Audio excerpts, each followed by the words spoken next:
हाँ जी, good evening. कल हमने क्या किया था इस चैप्टर का बेसिक, जिसमें हमने पढ़ा था रेजोनेंस, और हमने क्या पढ़ा था, बेंजीन का स्ट्रक्चर पढ़ा था। ठीक है, कैकुले ने दिया था वो, उसकी ऑब्जेक्शंस, है ना। आज हमने अपने चैप्टर का मेन टॉपिक पढ़ना है, जिसके बेस पे पेपर में क्वेश्चन आना ही आना और ये टॉपिक आना ही आना है। ठीक है, दैट इज़ अ एरोमेटिसिटी। देखो, जैसे बेंजीन है, बेंजीन में क्या होती है, डीलोकलाइजेशन ऑफ पाई इलेक्ट्रॉन्स। जिस रिंग में डीलोकलाइजेशन ऑफ पाई इलेक्ट्रॉन होती है उसे हम क्या बोलते हैं, वो कंपाउंड क्या होता है, एरोमेटिक। अब अगर कोई चीज़ एरोमेटिक है तो उसकी कुछ ना कुछ कंडीशन होती है। अब जैसे ये बेंजीन है, बेंजीन के एक तरह से प्लेनर स्ट्रक्चर है, प्लेन में है ना, प्लेनर है। तो सबसे पहले हम ये देखते हैं, अगर हम किसी कंपाउंड को एरोमेटिक बोलेंगे तो उस कंपाउंड की कंडीशंस क्या है। ठीक है, पहले फर्स्ट ऑफ ऑल आपका कंपाउंड क्या होना चाहिए, साइक्लिक। साइक्लिक का मतलब है ये क्लोज रिंग होनी चाहिए। दूसरा क्या होना चाहिए, उसका प्लेनर इन स्ट्रक्चर होना चाहिए। ठीक है, नेक्स्ट वो क्या कहता है, आपका कंपाउंड क्या है, हाईली अनसैचुरेटेड है। अनसैचुरेशन का मतलब क्या है, सिंगल बॉन्ड भी है, डबल बॉन्ड भी है, बट वो बिहेव कैसे करना चाहिए, एज ए सैचुरेटेड कंपाउंड। ठीक है, थर्ड क्या है, उसको पार्टिसिपेट करना पड़ेगा इलेक्ट्रोफिलिक सब्स्टिट्यूशंस रिएक्शंस में। नेक्स्ट क्या है, delocalization of pi electron cloud होना चाहिए above the plane and below the plane. हमने बेंजीन का स्ट्रक्चर देखा था, जैसे ये ऐसे करके था, 6 कार्बन लगे हुए थे, तो above the plane pi electron cloud थे, below the plane pi electron cloud थे। तो delocalization of pi electron cloud above the plane below the plane, उस कंपाउंड को हम क्या बोलेंगे, एरोमेटिक। एरोमेटिक के लिए सारी कंडीशन फुलफिल होनी चाहिए। पहले वो साइक्लिक और फ्लैट प्लेनर होना चाहिए। अनसैचुरेशन तो होगी बट बिहेव करना चाहिए एज ए सैचुरेशन। थर्ड क्या है, इलेक्ट्रोफिलिक सब्स्टिट्यूट रिएक्शन में पार्टिसिपेट करेगा। नेक्स्ट क्या है, delocalization of pi electron cloud होनी चाहिए above the plane and below the plane. ठीक है, अब नेक्स्ट कंडीशन क्या है, जो कि मोस्ट इंपॉर्टेंट है, व्हाट इज हक्कल रूल। अगर मान लो हमें ये चीज भी नहीं पता, अगर आपका कंपाउंड एरोमेटिक है तो उसको क्या फॉलो करना है, Hückel rule. What is हक्कल rule. Hückel rule क्या कहता है कि अगर आप चाहते हो कि आपके कंपाउंड में एरोमेटिक कैरेक्टर है तो उसको फॉलोइंग कंडीशन क्या करनी पड़ेगी, फुलफिल करनी पड़ेंगी, सारी की सारी। पहले वही प्लेनर, मोनोसाइक्लिक मतलब single ring, delocalize pi electron cloud above and below the plane. जैसे हमारी बेंजीन रिंग है, मोनोसाइक्लिक है, प्लेनर है, pi electron cloud above the plane है और बिलो द प्लेन है। ठीक है, नेक्स्ट वो क्या कहते हैं कि उसके पास क्या होने चाहिए, जो delocalization of pi electron cloud है उसके पास कितने पाई इलेक्ट्रॉन होने चाहिए, टोटल 4n + 2 पाई इलेक्ट्रॉन को वो फॉलो करना चाहिए। एन की वैल्यू क्या हो सकती है आपके पास, 0 1 2 3 up to so on। 4n + 2 pi electron is known as a Huckel rule. अब हक्कल रूल अप्लाई होता है पॉलीसाइक्लिक कंपाउंड के लिए, एनोलिन के लिए, नॉन बेंजोनोइड कंपाउंड्स के लिए। व्हाट इज दिस, ये हम डिस्कस करते हैं लेटर ऑन। सबसे पहले हमें क्या चीज पता चली है, कंपाउंड हमारा साइक्लिक और प्लेनर होना चाहिए, delocalization of pi electron cloud above and below the plane. Third, उसको हक्कल रूल फॉलो करना पड़ेगा। हक्कल रूल क्या कहता है, मोनोसाइक्लिक रिंग होनी चाहिए, delocalization of pi electron cloud above and below the plane. Compound आपका क्या होना चाहिए, 4n + 2 पाई इलेक्ट्रॉन को रूल को फॉलो करना चाहिए। एन की वैल्यू 0 1 2 3 जो मर्जी हो सकती है। ठीक है, जो कंपाउंड 4n + 2 पाई रूल को फॉलो करेगा वो कंपाउंड आपके पास क्या होगा, एरोमेटिक। अब सबसे पहले एरोमेटिक कंपाउंड्स किसे बोलेंगे, कौन कौन से हो सकते हैं। पहले तो क्या होना चाहिए, एरोमेटिक कंपाउंड की सबसे कंडीशन पहले आपने क्या उठानी है, उसके पास 4n + 2 पाई इलेक्ट्रॉन होनी चाहिए। एन की वैल्यू 0 1 2 3 है। जिसके पास 2 6 10 14, ये एन की वैल्यू फिल करके निकालो। देखो, मान लो अगर एन की वैल्यू 1 है तो 4 × 1 + 2, 4 + 2 pi electron, that is the 6 pi electron. ठीक है, जिसके पास 2 पाई 6 पाई 10 पाई 14 पाई 18 पाई इलेक्ट्रॉन होंगे वो कंपाउंड आपका क्या शो करेगा, एरोमेटिक कैरेक्टर। एग्जाम्पल है बेंजीन, नेप्थलीन, एंथ्रासीन। ये आगे इसके स्ट्रक्चर आपको दिखाते हैं। सबसे पहले देखो, एरोमेटिक कंपाउंड में हमारा फर्स्ट सिस्टम क्या है, मोनोसाइक्लिक सिस्टम। जितनी एग्जांपल बताऊंगी, जो चीजें बताऊंगी अभी पढ़नी है, अगर नेक्स्ट तभी समझ आएगा जब ये समझ आएगा। ठीक है, तो aromaticity is the most important. Monocyclic system में क्या है, मोनोसाइक्लिक मतलब कि सिंगल रिंग। बेंजीन की एग्जांपल ले लो, ये हो गया मोनोसाइक्लिक, एक रिंग है, 6 पाई इलेक्ट्रॉन। एक पाई बॉन्ड में कितने होते थे, 2 इलेक्ट्रॉन, 2 4 और 6, कितने हो गए, 6 पाई इलेक्ट्रॉन। हक्कर रूल को फॉलो कर रहे हैं, हमने बोला 2, 6, 8, 10 वाले क्या होंगे, हक्कर रूल को फॉलो करेंगे, वो क्या होंगे, एरोमेटिक। ये आपके पास क्या है, बेंजीन, एरोमेटिक है। ये आपके पास क्या है, इसे हम बोलते हैं फ्यूरान। कितने इलेक्ट्रॉन है, 2, 4, 6, 8। नेक्स्ट है आपके पास पायरोल, इसको बोलते हैं पायरोल, 2, 4, 6, लोन पेयर है ना, 6। नेक्स्ट है आपके पास पिरिडीन, 2, 4, 6, 8 पाई इलेक्ट्रॉन, ठीक है। अब नेक्स्ट देखो आपके पास है fuse ring system. Fuse ring system क्या होता है, जब एक रिंग दूसरे रिंग के साथ क्या करती है, फ्यूज करती है, उसे हम क्या बोलते हैं, फ्यूज रिंग सिस्टम। एग्जाम्पल है नेपथलीन, एंथ्रासीन, फिनैंथ्रीन। नेपथलीन में देखो 2, 4, 6, 8, 10 pi electron. Anthracene 2, 4, 6, 8, 10, 12, 14 electron. Phenanthrene 2, 4, 6, 8, 10, 12 और 14 इलेक्ट्रॉन, ठीक है। आगे समझ में। अब हमारे पास कौन, वो ये सारे हो गए एरोमेटिक कंपाउंड।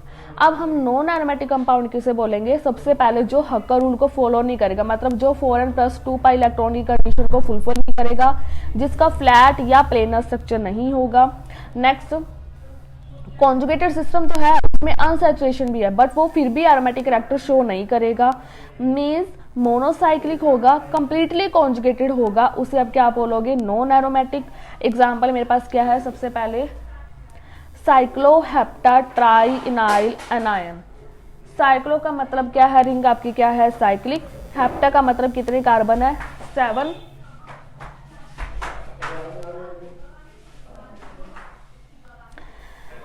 है। साइक्लोऑक्टाटेट्रीन मतलब कि आपके पास क्या है, 8 मेंबर रिंग। ये क्या है, नॉन एरोमेटिक, क्योंकि इनके पास क्या है, 8 पाई इलेक्ट्रॉन्स। अभी हमने बोला हमारे पास कौन से कंपाउंड एरोमेटिक होंगे, 2, 4, 6, 10, 14, 18, ठीक है। तो 8 पाई इलेक्ट्रॉन हमारे पास कंपाउंड क्या होंगे, नॉन एरोमेटिक। ये देखो ये आपकी क्या है, 2, 4, 6, 8, 2, 4, 6 और ये कितने आ गए आपके पास, 8। उसी तरह cyclopentadienyl cation and cyclopentadienyl radicals are non aromatic because they don't follow the 4n+2 pi electron rule. जो एग्जांपल करवा रही हूँ ध्यान में रखना, Hückel rule is most important. देखो पेंटाडाइनाइल 2, 4 पाई तो है आए नहीं, 2, 4 पॉजिटिव को हम कंसीडर नहीं करते।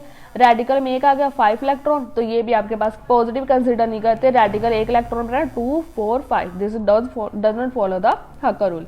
नेक्स्ट है anti aromatic compounds, monocyclic completely conjugated polyene cyclic cation और cyclic anion contain 4n pi electron said to be anti aromatic, ठीक है। और ये क्या होते हैं, अनस्टेबल। जैसे एग्जांपल देखो, एक है ब्यूटामंथ्रीडाइन जो हमने अभी पढ़ी है, साइक्लोब्यूटाडाइन जो ये वाली है, ठीक है। अब आपके पास जो साइक्लोब्यूटाडाइन है 2 और 4 कितने हैं, 4 पाई इलेक्ट्रॉन। इसमें भी कितने हैं, 4 पाई इलेक्ट्रॉन, बट हम क्या बोल रहे हैं, कंपाउंड क्या होना चाहिए, साइक्लिक। तो ये तो साइक्लिक है, ये क्या है, ओपन चेन है, दैट्स व्हाई दिस कंपाउंड क्या है, एंटी एरोमेटिक और अनस्टेबल। ये कंपाउंड आपके पास क्या है, स्टेबल, ठीक है। नेक्स्ट हम बात करते हैं एंटी एरोमेटिक की और एग्जांपल है 1, 2, 3, 3 कार्बन, साइक्लिक है। इसका नेम क्या है आपके पास, साइक्लोप्रोपेनाइल एनायन। कितने इलेक्ट्रॉन है, 1 और 2 पाई इलेक्ट्रॉन। इसका है साइक्लोपेंटाडाइइनाइल कैटायन, कितने इलेक्ट्रॉन है, 4 पाई इलेक्ट्रॉन। इसका नेम है ट्राइफिनाइल साइक्लोप्रोपेनाइल एनायन 2 और कितने आ गए आपके पास, negative charge, that is the 4 pi electrons, ठीक है। ये हो गया एरोमेटिक। एरोमेटिसिटी में फ्लैट होना चाहिए, प्लेनर होना चाहिए, साइक्लिक होना चाहिए, 4n+2 पाई इलेक्ट्रॉन को फॉलो करना चाहिए। नॉन एरोमेटिक जो 4n+2 पाई को फॉलो नहीं करेगा, एंटी एरोमेटिक जो 4n पाई इलेक्ट्रॉन को फॉलो करेगा, ठीक है। जिसके पास 2, 6, 10, 14 इलेक्ट्रॉन होंगे वो कंपाउंड आपका क्या होगा, एरोमेटिक। नेक्स्ट बात करते हैं एनोलिन्स। एनोलिन्स से बेंजीन को ही एक तरह से एनोलिन बोला गया है, क्या बोलते हैं, monocyclic conjugated polyenes which contain even number of carbon atom in the molecules, ठीक है। जिसके अंदर even number of carbon atom होंगे उसे हम क्या बोलेंगे, एनोलिन। जैसे एग्जांपल देखो, ये है ethene, even number of carbon atom है, एन की वैल्यू क्या होगी, 2, 3, 4, ठीक है। एन की वैल्यू आपके पास 2, 3, 4 up to so on. According to Hucker rule, aniline contains a 4n plus 2 pi electrons having a coplanar cyclic carbon skeleton should be aromatic in nature। वही बात है, पहले तो एनिलीन क्या है जिसके पास even number of carbon atom होंगे, दूसरा ये हकर रूल को फॉलो करेगी, मतलब 4n + 2 पाई इलेक्ट्रॉन को। इसी वजह से एनोलिन में भी कुछ कंपाउंड हमारे पास एरोमेटिक होंगे, कुछ नॉन एरोमेटिक होंगे, कुछ एंटी एरोमेटिक होंगे, ठीक है। जैसे फर्स्ट एग्जाम्पल है मेरे पास 4 एनोलिन की, ये आपके पास क्या है नॉन एरोमेटिक, क्योंकि हमने अभी पढ़ा था साइक्लोब्यूटाडाइन, इसके अंदर क्या है 4 पाई इलेक्ट्रॉन। जो 4n पाई इलेक्ट्रॉन रूल को फॉलो करता है वो कंपाउंड क्या होता है एंटी एरोमेटिक, बट स्टिल ये क्या है नॉन एरोमेटिक, क्योंकि हम किसकी बात कर रहे हैं एनोलिन की, ठीक है। नेक्स्ट है 6 एनोलिन, एग्जांपल है benzene 2 4 6 follow the Hückel rule aromatic. Next है 8 एनोलिन 2 4 6 8, ये क्या है आपके पास नॉन एरोमेटिक, ऊपर आया था हमारे पास। नेक्स्ट है 10 एनोलिन, ये क्या होता है एरोमेटिक, बट एक्चुअली में हमें ये क्या फाउंड होता है नॉन एरोमेटिक, क्योंकि इसकी जो ज्योमेट्री होती है वो क्या होती है नॉन प्लेनर। नॉन प्लेनर होने की वजह से इसमें डीलोकलाइजेशन ऑफ इलेक्ट्रॉन नहीं होते, रेजोनेंस को ये रोकता है, इसी वजह से ये क्या होता है नॉन एरोमेटिक। बाकी तो बस सिंपल आप एग्जांपल याद रख लो, जो 12 एनोलिन होता है वो नॉन एरोमेटिक होता है, 14 वाला क्या होता है प्रॉपर्टी शो करता है एरोमेटिक कंपाउंड की एज वेल एज एल्कीन की। 18 एनोलिन आपके पास क्या होता है एरोमेटिक, अगर हमारे पास पेपर में पूछे तो हमें पता हो, ठीक है। एनोलिन वाली प्रॉपर्टी याद रखना। अब हमारे चैप्टर का मेन काम, जहाँ से मैकेनिज्म फॉलो होने ही होने हैं। सबसे पहले मैंने बोला था बेंजीन क्या है न्यूक्लियोफाइल, इसके ऊपर किसका अटैक होगा इलेक्ट्रोफाइल का, इलेक्ट्रोफाइल वहाँ पे सब्स्टिट्यूट होगा, तो बेंजीन क्या देता है हमें इलेक्ट्रोफिलिक सब्स्टिट्यूशन रिएक्शंस। तो हमने क्या पढ़ना है इलेक्ट्रोफिलिक सब्स्टिट्यूशन रिएक्शन मैकेनिज्म पढ़ना है किसका बेंजीन का। पहले आज हम जनरल मैकेनिज्म पढ़ेंगे, फिर हम हेलोजनेशन सल्फोनेशन नाइट्रेशन, हमें पता है ये सारी इलेक्ट्रोफिलिक सब्स्टिट्यूशन रिएक्शंस होती हैं, ठीक है। जो बेंजीन है वो मैंने क्या बोला एक तरह से न्यूक्लियोफाइल का काम करती है, क्योंकि इसमें delocalization of pi electron cloud होते हैं, ठीक है। इसका क्या है एरोमेटिक इन नेचर है। सबसे पहले देखो एरोमेटिक न्यूक्लियस मतलब यहाँ पे क्या है आपकी बेंजीन। कोई भी अटैकिंग रिएजेंट कौन सा है इलेक्ट्रोफाइल आएगा। इंटरमीडिएट हमेशा इलेक्ट्रोफिलिक सब्स्टिट्यूशन में क्या बनता है कार्बोकेटाइन, तो सब्स्टिट्यूटेड प्रोडक्ट की फॉर्मेशन होगी। रिएक्शन को इनिशिएट कौन करता है electrophile, that's why these reaction are known as the electrophilic substitution reactions. And जो हमारे पास प्रोडक्ट फॉर्म्ड होता है उसे हम क्या बोलते हैं सब्स्टिट्यूटेड प्रोडक्ट्स। जैसे ये आपके पास क्या है बेंजीन, ये आपका कोई भी अटैकिंग रिएजेंट है, ये इलेक्ट्रोफाइल है, इलेक्ट्रोफाइल ने अटैक बेंजीन पे अटैक करना है, और यहाँ से एक जो न्यूक्लियोफाइल मान लो ये न्यूक्लियोफाइल है हाइड्रोजन लेके जाएगा बाहर। मैकेनिज्म देखो सबसे पहले हम क्या करेंगे इलेक्ट्रोफाइल को जनरेट करवाएंगे। पहले हमारे पास क्या है जो जिसको इलेक्ट्रोफाइल हमने बनाना है, इसके अंदर हमने डाला कैटलिस्ट। कैटलिस्ट क्या करेगा एन को अपनी तरफ खींचेगा, इलेक्ट्रोफाइल यहाँ पे जनरेट हो गया। ये जर्नल है, ठीक है, जर्नल समझ आ गया तो आगे वाले अपने आप हो जाएंगे। नेक्स्ट इस इलेक्ट्रोफाइल का अटैक करवाएंगे हम बेंजीन पे, हमारे पास किसकी फॉर्मेशन हो रही है पॉजिटिव चार्ज आ रहा है बेंजीन पे, दैट इज अ कार्बोकेटाइन। अब रेजोनेटिक स्ट्रक्चर मैं बार बार नहीं समझाऊंगी, मैंने आपको बहुत बार करवा दिया ये वाला स्ट्रक्चर, ठीक है। तो मेरे पास ये बन गया रेजोनेंस हाइब्रिड। उसके बाद क्या होएगा ये जो मेरे पास रेजोनेंस हाइब्रिड बना है, या फिर जो मेरे पास ये वाला स्ट्रक्चर है, मतलब ये जो रेजोनेंस वाला स्ट्रक्चर आया है, ठीक है, इस स्ट्रक्चर को हमने यहाँ पे उठाया। जो कैटलिस्ट हमने बाहर निकाला था, ये जो कैटलिस्ट जो बाहर गया था वापस ही इधर से आएगा, तो यहाँ पे इलेक्ट्रोफाइल बन जाएगा, और यहाँ से कैटलिस्ट वापस से क्या हो जाएगा रीजनरेट, मतलब पहले यूज हुआ फिर बाहर निकला, वापस से फिर यूज हो गया फिर बाहर निकल गया, ठीक है। अब बात करते हैं सिग्मा एंड पाई कॉम्प्लेक्स किसे बोलते हैं हम। देखो फर्स्ट स्टेप इलेक्ट्रोफिलिक सब्स्टिट्यूशन क्या होता है कि इलेक्ट्रोफाइल अटैक करता है एरोमेटिक रिंग पे, और कार्बोकेटाइन इंटरमीडिएट बनता है। ये जो कार्बोकेटाइन इंटरमीडिएट बना ना, इसे हम बोलते हैं एरिनियम आयन। ये क्या होता है नॉन एरोमेटिक, ठीक है, नॉन एरोमेटिक, और ये क्या है सिग्मा कॉम्प्लेक्स, ठीक है, क्योंकि इसमें पाई बॉन्ड के हमें कोई दिख ही नहीं रहा। इलेक्ट्रोफाइल किससे बॉन्ड करता है कार्बन से, किससे बाय सिग्मा बॉन्ड से।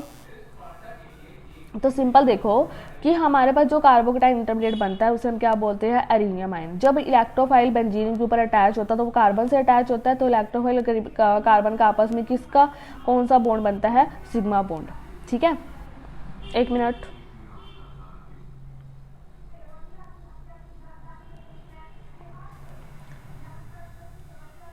हाँ जी, देखो ये मेरे पास क्या है, बेंजीन, इलेक्ट्रोफाइल का अटैक करवाया, इलेक्ट्रोफाइल ने बेंजीन पर अटैक करवाया, तो आपके पास ये क्या बन गया, पाई कॉम्प्लेक्स। ठीक है, ये पाई कॉम्प्लेक्स बन गया। उसके बाद ये जो पाई कॉम्प्लेक्स बना है, पाई कॉम्प्लेक्स बनने के बाद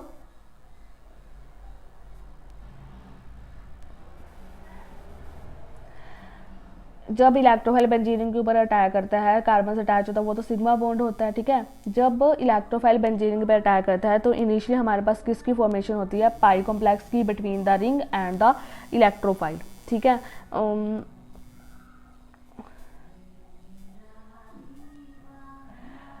तो हमारे पास जो रेजोनेंस हाइब्रिड बन जाता है उसके रिंग के अंदर क्या होता है, पॉजिटिव चार्ज, तो क्या बनता है, सिग्मा कॉम्प्लेक्स। अब ये जो सिग्मा कॉम्प्लेक्स बना है इसके ऊपर क्या होगा, अब इलेक्ट्रोफाइल का डायरेक्टली कार्बन पे अटैच होगा, हाइड्रोजन का बॉन्ड किससे लग जाएगा, बेंजीन के न्यूक्लियस से। इसे हम क्या बोलेंगे, पाई कॉम्प्लेक्स, क्योंकि यहाँ पे डीलोकलाइजेशन ऑफ पाई इलेक्ट्रॉन की क्लाउड से तो ये बनता है।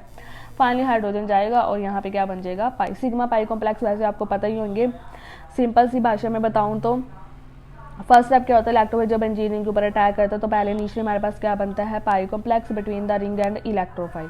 ठीक है, देन फाइनली जब हम रेजोनेंस हाइब्रिड बनाते हैं वो हमारे पास क्या बनता है, सिग्मा कॉम्प्लेक्स। सिग्मा कॉम्प्लेक्स में से इलेक्ट्रोफाइल डायरेक्टली अटैक होता है बेंजीन रिंग से और प्रोटॉन अटैच होता है delocalization of pi electron cloud से। देन फाइनली एच यहाँ से बाहर जाता है और अटैक हो जाता है, इलेक्ट्रोफाइल अटैक हो जाता है बेंजीन रिंग से, that is a pi complex. ठीक है, तो यहाँ तक अब पढ़ लेना, बाकी कल करवाऊंगी।